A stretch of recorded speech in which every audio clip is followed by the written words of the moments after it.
сіздерді бүгінгі біздің Қазақстан Республикасы чемпионатымен құттықтаймын. Бұндай жарыстарымыз бірінші емес. Чемпионатымыз ең бірінші тіркелгеннен бастап 4-ші чемпионаттан. Сол чемпионат мына Оралда бізде күнтізбе деген бар. Сол күнтізбеге байланысты спорт басқармасына өткізген күнтізбе бойынша бізде Оралда осы ересектердің біз бұрын жастар мен ересектерді біріктіріп жасайтынбыз.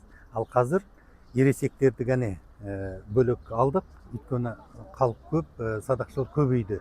Мына қарқын дамып келе жатыр да біздің дәстүрлі садағымыз. Сол себептен ересектерді алдық 24-тен жоғары. Ал бір-бірін сана қойғанбыз. Мына путадан кейін ар жағынан қалқаннан кейін қырғыздікін кіргіздік. Бұрын қырғыздікі кірмейтін. Қырғыздікін ол қалай атады? Ол алтоқ. Алдыға қарап атады. Содан кейін